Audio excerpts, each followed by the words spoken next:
This is the Joy Act. I'm Dr. Lisa Summerhour, and I want you to know that recalibration is a part of life. And here is where we share what that looks like: the messy parts, the breakthroughs, that real and rewarding work of becoming the best version of yourself. It's called recalibration, and it requires accountability, alignment, communication, and trust. And this is where we have that conversation. And today, we're having it in Calabria, Italy. You've probably heard the saying, you can't teach an old dog new tricks. Well, I hope by the time you finish listening to this episode, you will have a new take on that. And I want to start by sharing something that a friend of mine posted on her LinkedIn profile recently. Diane Roney, AI specialist, quilter, artist, mother, wife, she posted that women of a certain age, I'm going to say 55 and over, we're not coming into these points of reinvention in our lives without something. We're actually coming with it. And what she meant by that, or what I understood it to be, and I truly am living it right now, is that we have all of this life experience behind us. And there's only so much life experience you're going to have at 20, 25, 30. But the most important thing is, if you are up over 50, 55, 60, you need to take stock. You need to do an assessment of everything that you are bringing into your transition or into this reinvention of yourself.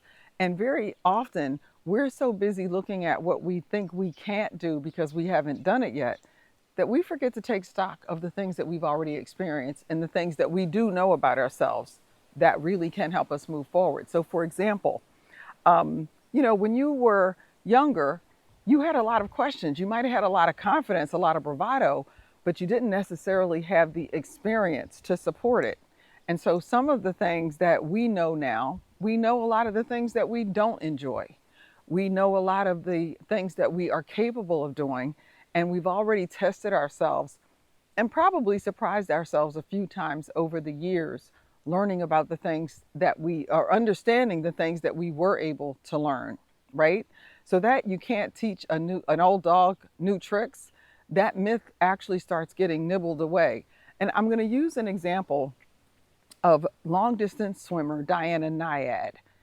At 64, she swam 110 miles from Cuba to Florida. Now, it's already interesting enough that she did this at 64 years of age, but the fact of the matter is that was her fifth attempt. Her first attempt, I think she was around 28 years old the first time she attempted it, and she couldn't do it. Then at 60, so she had a huge gap of 30 some odd years before she even tried it a second time. But from 60 to 64, she tried 3 more times before that fifth attempt. So one of her things, and I'm going to have to pull it up so I can read it a little bit later because I don't want to get this wrong. The gist of it is, you can't give up. You just cannot give up.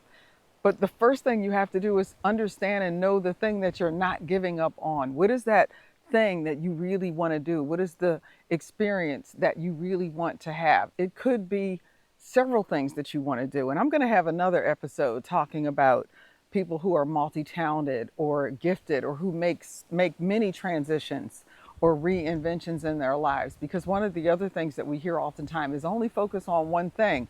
And there's some truth and power to that. And there are also exceptions to that rule. And then there's also the fact that you're probably only actually doing one thing at a time. But I just want to let you know that the reason I am sitting here in this amazing location right now is because I, like Diana, decided to pursue a dream that I hadn't necessarily given up on, but I was doing other things. I hadn't really started putting energy into the idea of writing a screenplay. And it has taken me from November to now. So what are we, December, January, February, March, April, May? It's taken me 6 months to get this screenplay finished to the point where I was okay sending. And I'm not going to say comfortable because I was not comfortable sending this thing in to film a screenwriting competitions. No way was I comfortable. I just decided to do it. And because I decided to do it, this opportunity came up for me when my screenplay was selected to be in development at this program here in Calabria. So what I want to say to you, and I'm going to read what Diane Nyad said because I really don't want to miss a word of it. She said, never, ever give up. Never, ever give up. You are never too old to chase your dreams. And it looks like a solitary sport sometimes. It looks like a solitary sport, she says, but it takes a team. And when I read this, I thought about being here. 8 other people, 8 other screenwriters were selected to come to this development experience and meet with producers and writers and a film psychologist and the whole nine to be mentored by them over this past week. And that experience would not have happened for me if I had not been willing to take a chance on myself and decide that I'm not giving up on this dream. Because honestly, what do you have to lose by pursuing that dream? And so when I think about my framework, ACT, A-A-C-T, that accountability, being responsible for how I show up for myself is huge, because very often we are exceptional at showing up for other people and cheering on other people. And we don't always do as good a job doing that same thing with the same energy for ourselves. So it's about taking responsibility and being accountable. The second thing is alignment. And when I read Diane Roney's post, I thought about alignment. What are the things that we want to do, that you want to do, that make you feel good, that are in alignment with the things that are important to you, your values, your beliefs, the things that bring you joy right now, or the things that might scare you a little bit because it's stepping outside of a comfort zone. But when you can look back over those 55, 60 years, you already know all of the things that you haven't just survived, you have thrived, okay? You have excelled at them. And so you know that it's probably not going to take you out of here to go ahead and pursue those things. So it was that accountability and that alignment. And I'm not even going to go into the communication and trust right now, because if you just focus on accountability, taking responsibility where you can, when you can, and then being in alignment, make sure that your behaviors, your language, the things that you are creating are in alignment with what's really important to you as you move into this next phase or next chapter of your life. You will be amazed at the things that you still are able to accomplish, the things that you're still able to do. I want you to take a second, take a minute or two, and I want you to think about something that you have really, truly wanted to do for yourself. And ask yourself, have I been accountable to myself? Have I actually taken responsibility to make this happen, or to position myself so that whatever this thing is likely to happen? Have you really done that? And if you really want to take it another level, ask yourself, if you haven't been doing that, have you been making excuses? Have you been blaming other people for you not being able to do it? And this isn't about judgment. Don't beat yourself up. Nobody else needs to know that this is what you're thinking. But it's going to help you understand where you are right now and what some of the things are that might be holding you back. Something else that I spoke about at one of our master classes earlier today was this idea of getting older and realizing you don't have as much time in front of you in terms of life as you do have behind you. And that's a sobering reality. And I think the other thing that we have is what word do I want to use here? The urgency. The urgency. And I'm not saying to do drastic things because we're getting older, or to not be responsible and think clearly about things.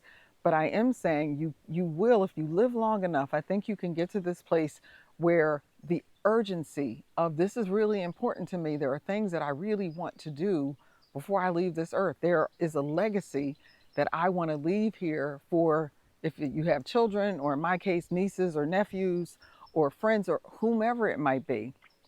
There are things that you want to do for yourself right now. And what are you waiting for? What are you waiting for? And sometimes that sense of our own mortality can be the thing, can be the impetus, can be the kick in the butt that we need for us to take accountability and not blame things outside of us for the things that we're not choosing to do. And the alignment piece comes in when you can sit down and really focus in, hone in on what really matters to you right now. What really matters. And it could be your family or the community work that you do, your children or grandchildren, whatever those people are in your life. And it could be the fact that you want to travel. It could be the fact that you don't want to work in an office for somebody anymore. Whatever the things are that are really important to you, having a sense of autonomy and peace and living a life of joy.